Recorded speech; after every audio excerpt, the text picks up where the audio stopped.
बोलो श्री प्राणनाथ प्यारे की जय।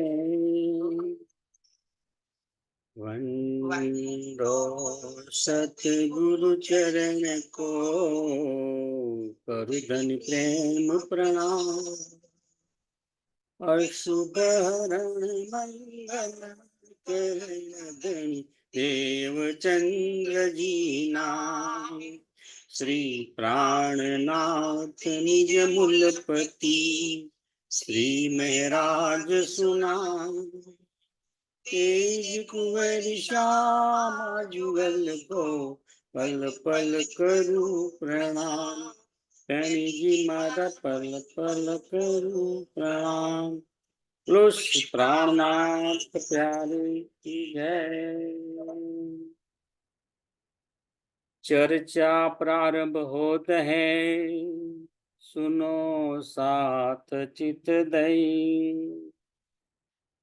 भजो राज श्यामा श्री प्राणनाथ, सखी जीवनी हमारो ए।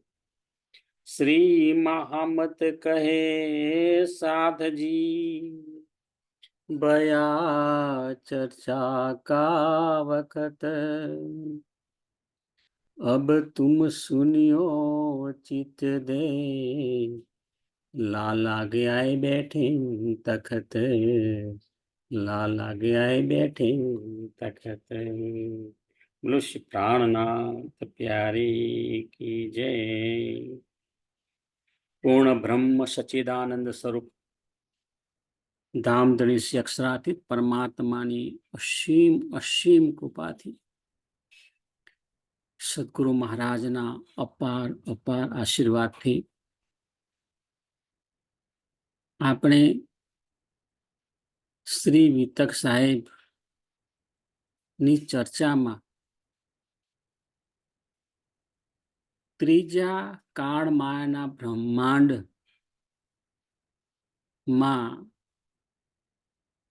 ધણીશ્રી દેવચંદ્રજીનું પ્રાગટ્ય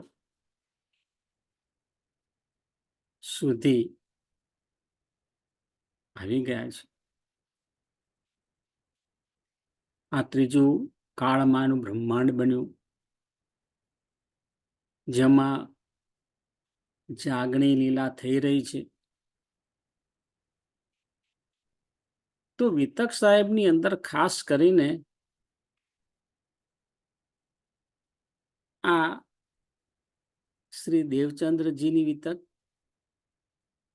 સ્વામી શ્રી પ્રાણનાથજીની વિતક અને મહારાજા છત્રસાલજીની વિતક મુખ્યત્વે આ જે વિતક છે એ 120 વર્ષની લીલામાં થયેલી જે વિતક છે એની આપણે ચર્ચા કરી છે. એમાં સ્વામી શ્રી લાલદાસજી રચિત શ્રી વિતક સાહેબની અંદર શરૂઆત થાય છે, ભવિષ્ય પુરાણ में राजा कहे जुग चार, वचन जो है व्यास के ताको करो विचार।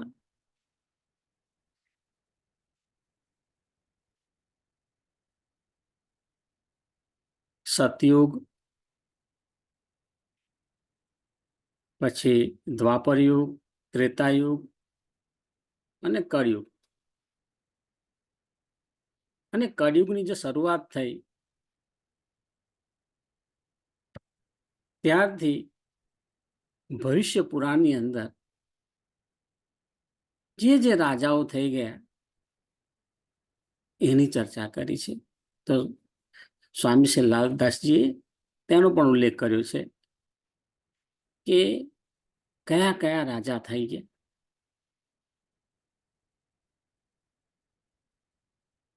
અને ત્યાંથી શરૂ કરી અને ધણીશ્રી દેવચંદ્રજીનું પ્રાગટ્ય થયું ત્યાં સુધી જે કંઈ રાજા થઈ ગયા એની ચર્ચા કરવામાં આવી છે. એમાં 28મી ચોપાઈ શ્રી મહામત કહે સાથજી, શાસ્ત્ર કહે યો કર, આગે અપની બીતક સો લીજે ચિત ધર. હા, આગળ બધી જે રાજાઓની વાત કરી છે, મુખ્ય રાજાઓ, પરંતુ હવે આગે આપણી બીતક, હવે જે આપણી બીતક શરૂ થાય છે ને એને બહુ જ ધ્યાનથી સાંભળવાની છે. એટલે ચોથો, પાંચમો અને છઠ્ઠો આ 3 દિવસની વિતક કહી શકાય, જેનું અહીંયા વર્ણન કર્યું છે.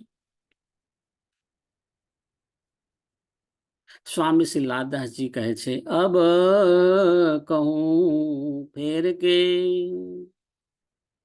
મૂલ મિલાવે કી વિતક. હવે ફરીથી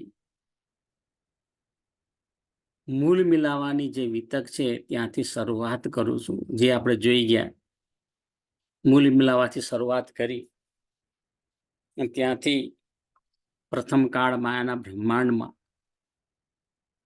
11 વર્ષ ને 52 દિવસની જે વ્રજ લીલા થઈ,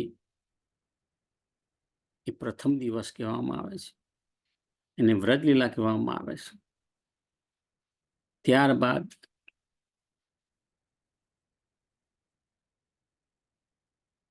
અક્ષર બ્રહ્મનું બુદ્ધિ અંતસ્કરણ કેવલ બ્રહ્મમાં આનંદ યોગ માયા દ્વારા રચિત નિત્ય વૃંદાવનમાં મહારાસ લીલા થઈ,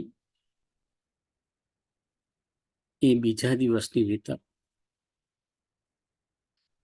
અને ત્યાર પછી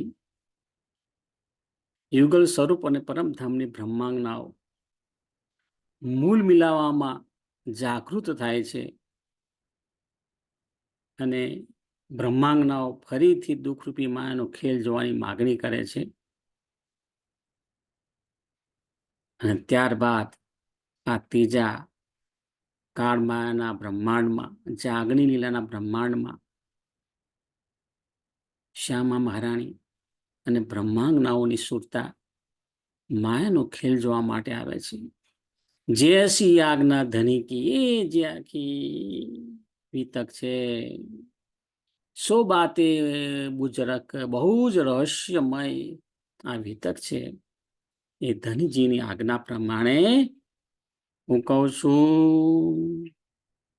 સાલ 990 માસ 9 જો છુએ રસૂલ કો જબ, રસૂલ મોહમ્મદ સાહેબ નું અવતરણ થયું, ત્યાર પછી કેટલા સમય બાદ શ્યામા મહારાણીની આત્મા અને બ્રહ્માંગનાઓની આત્મા આ જગતમાં આવવાની છે. તો સાલ 900 વર્ષના ઉપર 9 માસ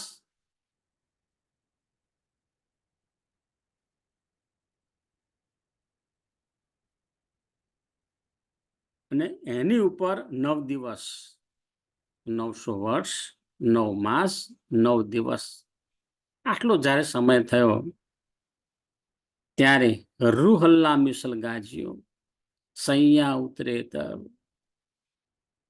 સચિદાનંદ સે અક્ષરાતીત પરમાત્માની આહલાદીની શક્તિ શ્યામા મહારાણી ની આત્મા અને પરમધામની બ્રહ્માંગનાઓની આત્મા આ જગતની અંદર અલગ અલગ સ્થાનોમાં, અલગ અલગ વેશમાં, અલગ અલગ જ્ઞાતિમાં, મનુષ્ય તનની અંદર જે તે જીવ ઉપર બિરાજમાન થાય છે. તેમ કહી શકાય કે આ નિજાનંદ સંપ્રદાયની અંદર ચેતન તત્વની વાત છે, આત્મ તત્વની વાત છે, બિલકુલ શુદ્ધ આત્મ તત્વની વાત છે. સંવત 1638 વિક્રમ સંવત, તે વખતે કયો સમય હતો?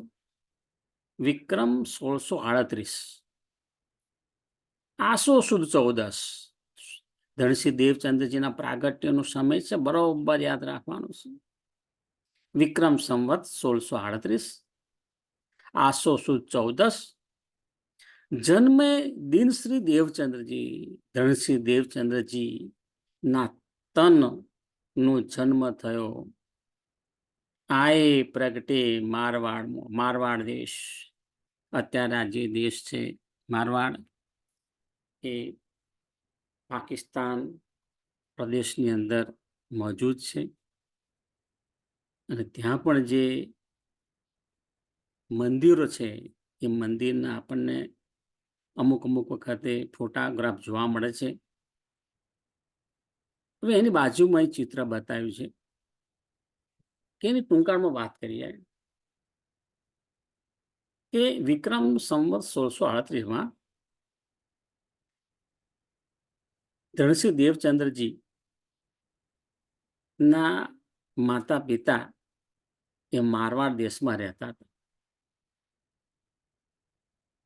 હવે આ જે મારવાડ દેશ એટલે બહુ સૂકો પ્રદેશ ગણાતો, પાણીની ખૂબ અછત.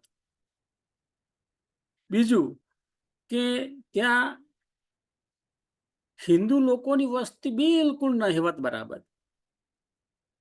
ત્યાં વધુમાં વધુ જૈન લોકોની વસ્તી હતી અને વધુમાં વધુ જૈન મંદિરો હતા.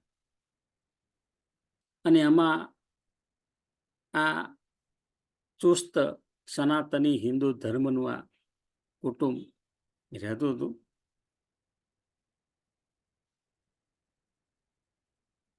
શ્રી કૃષ્ણજીની ખૂબ જ નિષ્ઠાપૂર્વક સેવા પૂજા અને ભક્તિ કરતા હતા.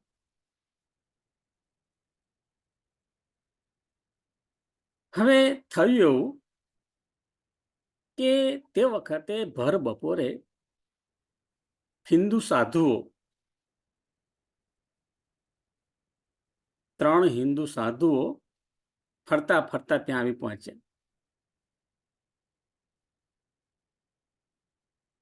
ઉનાળાનો બપોર છે, ભૂખ્યા છે, તરસ્યા છે અને ક્યાંક હિન્દુ મંદિર હોય એની શોધ કરી રહ્યા છે, કોઈ હિન્દુનું ઘર હોય એની શોધ કરી રહ્યા છે. ખૂબ જ થાકી ગયા છે. એવામાં મતુ મહેતાની નજર આ હિન્દુ ધર્મના સાધુઓ ઉપર પડી. એ તો ખૂબ જ રાજીના રેડ થઈ ગયા કે અહીંયા આગળ તો કોઈ સાધુ આવતો જ નથી અને કેટલું મારું અહોભાગ્ય કે એમના મને દર્શન થયા. એ તો દોડતા ગયા સામે અને સાધુના ચરણોમાં પ્રણામ કર્યા અને કહ્યું કે આપ ખૂબ જ દૂરથી આવતા હોય એવું લાગે છે, મારું ઘર નજીક જ છે, સૌ પ્રથમ આપ મારા ઘરે પધારો. હવે આ બાજુ આ 3 સાધુઓ છે એમને તો એટલી શીતળતા લાગી કે જાણે પરમાત્માએ જ આ વ્યક્તિને મોકલ્યા હોય. આવા ભક્ત આટલા પ્રેમાળ, આટલા આગ્રહથી બોલાવે છે, એમને તો જરૂર હતી જ. હવે 3 જે સાધુ છે એ મતુ મહેતાને ઘરે જાય છે.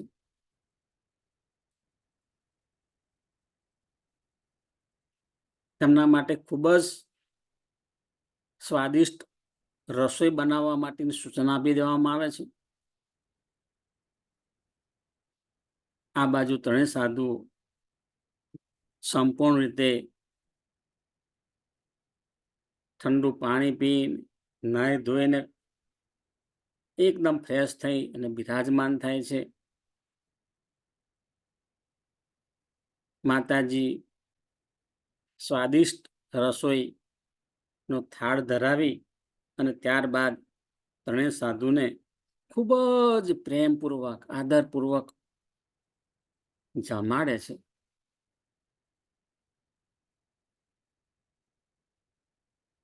સાધુ સંતોને જેટલા પ્રેમના આદરથી આપણે જમાડીશું ને, એટલા જ પ્રેમ અને આદરથી આપણી તરફ અમી દ્રષ્ટિથી જુએ છે અને એમના આશીર્વાદ મળે છે. અહીંયા આગળ પણ સાધુ સંતોએ જોયું કેટલા બંને પ્રેમથી અમારી સેવા કરી રહ્યા છે. એમાં સાધુની નજર પડી કે ઘર સૂનું સૂનું લાગે છે, શેર માટીની ખોટ છે. એમણે પરમાત્માને પ્રાર્થના કરી અને આશીર્વાદ આપ્યા. મતુ મહેતા અને માતાજી બંનેને આશીર્વાદ આપે છે કે તમારે ઘેર પુત્ર રત્ન પ્રાપ્તિ થશે, એવો પુત્ર રત્ન પ્રાપ્ત થશે જેનું આ જોડ આ જગત બન્યું. એટલો તેજસ્વી બાળક તમારે ઘેર અવતરશે. આવા આશીર્વાદ આપે છે. અને આ સાધુ પછી ત્યાંથી વિદાય લે છે. ના, આ ઘટનાને થોડા દિવસ બાદ કે છે કે આ રીતે આકાશમાંથી એક તેજસ્વી તારલો જાણે ઉપરથી નીચે ના ઉતરી આવ્યો હોય એવો તેજસ્વી તારલો નીચે ઉતરી આવે છે અને માતા કુંવરબાઈને એ જે ચેતના છે એ એમના ઘરમાં પ્રવેશી હોય એવો એમને અનુભવ થયો. અને આ વાત એમણે મતુ મહેતાને પણ કરે છે. બંને જણ ખૂબ ખૂબ ખુશ થાય છે, પરમાત્માનો ખૂબ ખૂબ આભાર માને છે. અને એના અનુસંધાનમાં અહીં આગળ કહ્યું છે કે સંવત 1638 आसो सुद 14 को जन्मे दिन श्री देवचंद्र जी आए प्रगटे मारवाड़ में. જો એના અનુસંધાનમાં આપણે વિગત જોઈએ. શ્રી દેવચંદ્રજીનું પ્રાગટ્ય साल 990 मास 9 हुए रसूल को जब रू अल्लाह मिसल गाजू सैया उतरे तब. અહીં કહે છે કે મોહમ્મદ સાહેબને તન છોડી દીધી 990 વર્ષ 990 વર્ષ અને 9 મહિના વીતી ગયા.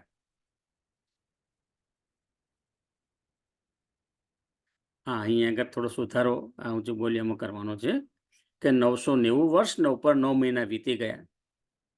ત્યારે શ્રી રાજીના હુકમ અનુસાર શ્રી શ્યામા મહારાણી પોતાની બ્રહ્માંગનાઓ સાથે આ મિથ્યા જગતની અંદર આવે છે.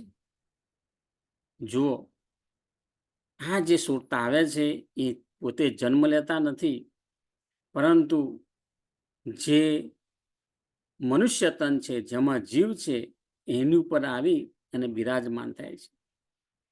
એ વાત બરોબર સમજવાની છે.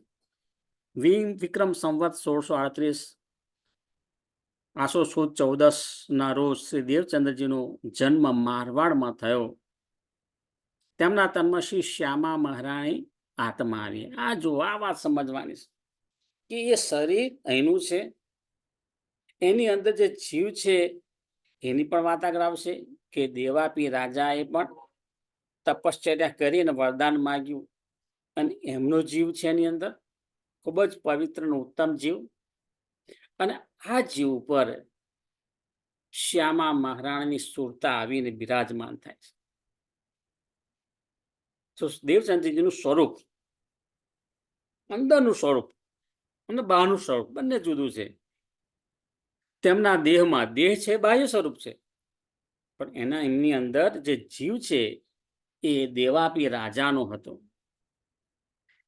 તેમાં સુંદરબાઈ સખી પણ હતી, કારણ કે હંમેશા શ્યામા મહારાણી સાથે સેવામાં સુંદરબાઈ હોય છે. આ ઉપરાંત તેમાં શ્યામાજીની શક્તિ હતી, શ્યામાજીની આત્મા હતી. આ ઉપરાંત અક્ષર બ્રહ્મની જાગૃત બુદ્ધિનો પણ અંદર પ્રવેશ હતો પહેલેથી જ, જેને અસરાફીલ કહેવામાં આવે છે. અહીં આગળ જો રાસલીલા પછી અક્ષર બ્રહ્મની જાગૃત બુદ્ધિ એટલે આ અસરાફીલ 4660 વર્ષ સુધી અક્ષરાતીત પરમાત્માનું ધ્યાન કર્યું છે એમણે. અને તે જાહેર થવાનો સમય આવ્યો એટલે 28મી ચોકડીના કળિયુગમાં જ્યારે 4660 વર્ષ પૂર્ણ થયા ત્યારે વિક્રમ સંવત 1638નો સમય આવ્યો છે. અને આ સમયની અંદર શ્યામા મહારાણીની આત્મા આ દેવચંદ્રજીનું જે શરીર છે, દેવાપીનો જે જીવ છે, એની પર બિરાજમાન થાય છે. અહીંયા આગળ એક સવાલ થયો કે શ્રી દેવચંદ્રજીમાં રાજા દેવાપીનો જીવ કેમ આવ્યો? અન્ય ઘણા બધા રાજા હતા અને ઘણા બધા ઉત્તમ હતા જીવ હતા, પરંતુ રાજા દેવાપીનો જીવ કેમ આવ્યો?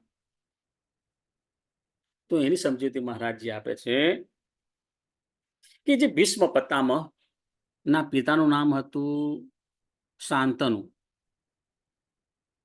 અને શાંતનુના ભાઈનું નામ હતું દેવાપી. મહાન પ્રતાપી રાજા હતા દેવાપી. તથા સૂર્યવંશીના રાજા બીજા હતા, એમનું નામ હતું મરુ. આ બંને રાજાઓએ સતયુગમાં જાહેર થયેલ જ્ઞાન પ્રમાણે, સતયુગમાં જ્ઞાન જાહેર થયું હતું. શું જાહેર થયું હતું? તો કે છે 28મી ચોકડીના કળિયુગમાં, આપણો આ જે કળિયુગ ચાલે છે એમાં 28મી ચોકડીના કળિયુગમાં પૂર્ણબ્રહ્મ પરમાત્મા બે તનમાં, બે જામામાં, બે તનમાં આવીને લીલા કરશે એવું તેમણે જાણ્યું. બસ આટલું જ જાણ્યું. અને તેમની અંદર જે ઈચ્છા ઉત્પન્ન થઈ એ ઈચ્છાની અંદર એમણે માગણી કરી કે જો ખરેખર પરમાત્મા જગતની અંદર આ લીલા કરવાના હોય તો એમને મનુષ્ય તન જોવે. મનુષ્ય તનની અંદર જીવ હોય, એને જીવની ઉપર આવીને બિરાજમાન થશે. તો એ મારો જીવ હોય, મારું તન હોય, એના માટે ખૂબ જ ઈચ્છા થઈ. એટલે એના માટે શું કર્યું? આ બંને રાજાએ ખૂબ જ તપ કર્યું, ખૂબ જ તપ કર્યું. અને ખૂબ તપ કરે ને, સતયુગની અંદર તો બહુ જ તપ કરવું પડે, હજારો વર્ષ તપ કરવું પડે. એ તપ કર્યું ત્યારે એમને વરદાન પ્રાપ્ત કર્યું કે ભાઈ શું માગો છો તમે? ત્યારે માગણી કરે છે કે પૂર્ણબ્રહ્મ પરમાત્મા 28મી ચોકડીના કળિયુગમાં આવવાના છે, તો એ અમારા તનની અંદર આવીને લીલા કરે. બસ આટલી જ માગણી છે, અમારે વધારે માગણી નથી. તેથી શ્રી દેવચંદ્રજીનો જે જન્મ થયો, એ જે તન હતું, એ તનની અંદર જે જીવ હતો એ રાજા દેવાપીનો જીવ હતો. અને ત્યારબાદ જે તનમાં શ્રી મહારાજ નામ હતું, એ તનની અંદર જે જીવ હતો એ સૂર્યવંશી રાજા મરુનો જીવ હતો.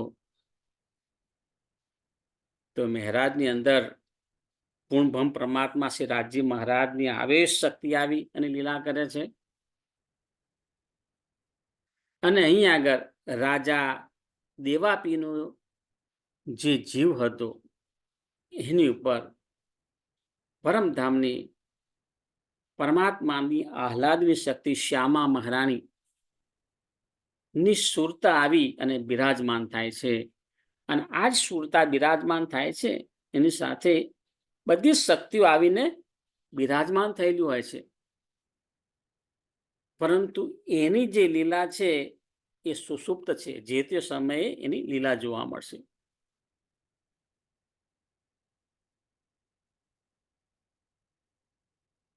ઉમરકોટમાં મતુ મહેતા અને કુંવરબાઈને ઘેર પુત્ર રત્ન પ્રાપ્ત થયાનો બધાને આનંદ છે. અગાઉ આપણે વાત કરી પ્રમાણે કે પુત્ર રત્નની પ્રાપ્તિ થઈ છે. એ જે આનંદ અહીંયા આગળ તો બધા ઉજવે, પરંતુ આ જે શ્યામા મહારાજની જે સુરતા એમની અંદર આવી અને પ્રગટ થઈ છે, એની નોંધ તો 14 લોકના દેવી દેવતાઓ પણ લે છે. 14 લોકના દેવી દેવતાઓ વધાઈ કરે છે. આ જગતની અંદર સ્વર્ગ, વૈકુંઠ, એનાથી આગળ નિરાકાર અને એનાથી આગળ આદિ નારાયણ, આ નારાયણ સુધીની પહોંચ, અને તેનાથી પણ આગળ શાસ્ત્રોની અંદર જે અંગુલી નિર્દેશ કર્યો હતો એ અક્ષરભ્રમ સુધી પહોંચ હતી. પરંતુ તેની આગળ સચ્ચિદાનંદ પરમાત્મા, અક્ષરાતીત પરમાત્મા નું નામ, ધામ, સ્વરૂપ, લીલા,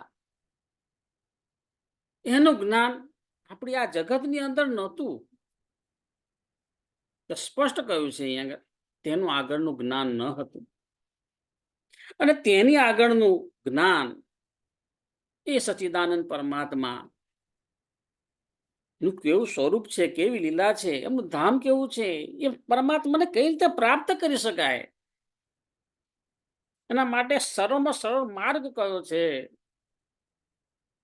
એનું જ્ઞાન આપનાર સૌ પ્રથમ, વેરી ફર્સ્ટ, સૌ પ્રથમ જો જ્ઞાન આપનાર હોય તો એ ધણીશ્રી દેવચંદજી મહારાજ છે. એ ધણીશ્રી દેવચંદજી મહારાજનું પ્રાગટ્ય થયું છે. નિજાનંદ સ્વામી તરીકે પણ ઓળખવામાં આવે છે. બોલો નિજાનંદ સ્વામી કી જય. ધણીશ્રી દેવચંદ્રજી મહારાજ કી જય.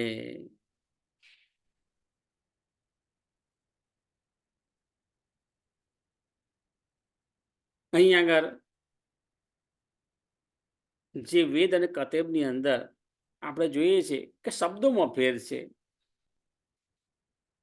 ત્યાં નાસુદ કહે છે તો આપણે અહીંયા આગળ મૃત્યુલોક કહીએ છીએ. ત્યાં મલકુત કહે છે તો આપણે વૈકુંઠ કહીએ છીએ.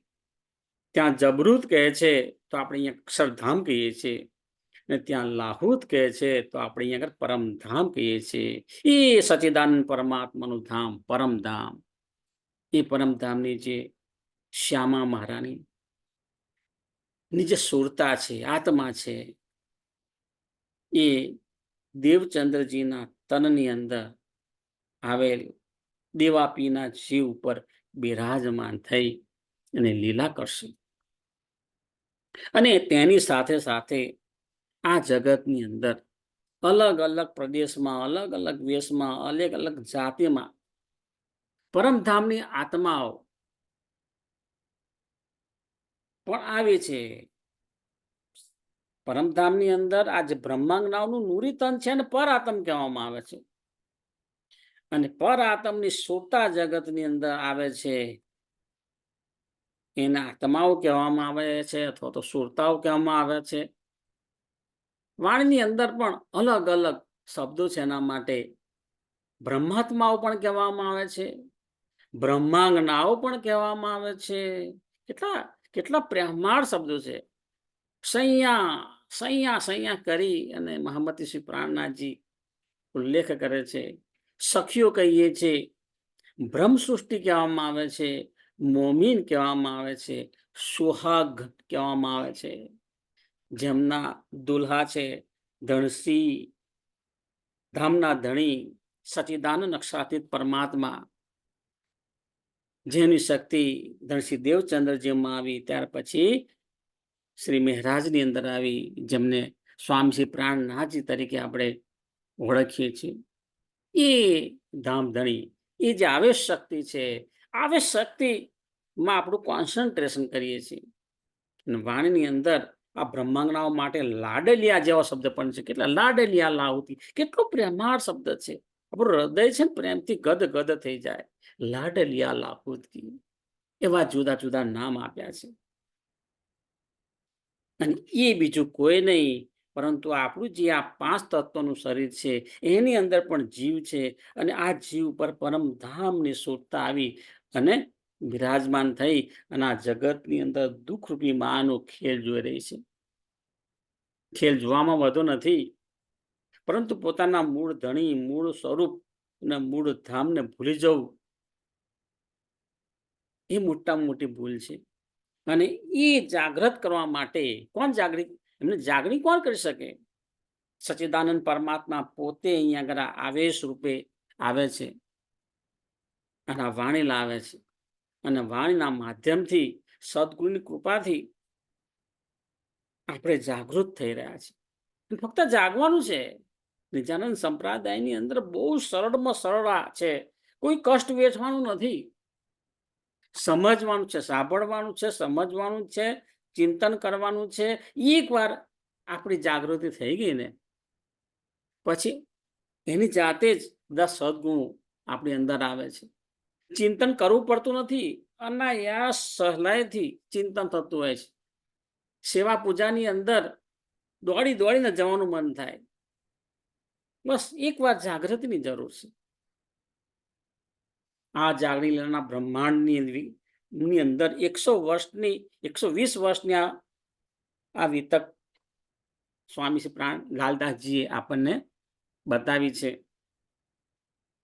સ્વામી શ્રી લાલદાસજીની અંદર પણ એ રાજ્ય મહારાજની આવેશ શક્તિ બિરાજમાન થઈ અને બધું લખાવે છે. તેમાં ચોથા, પાંચમા અને છઠ્ઠા દિવસની લીલા ગણવામાં આવે છે.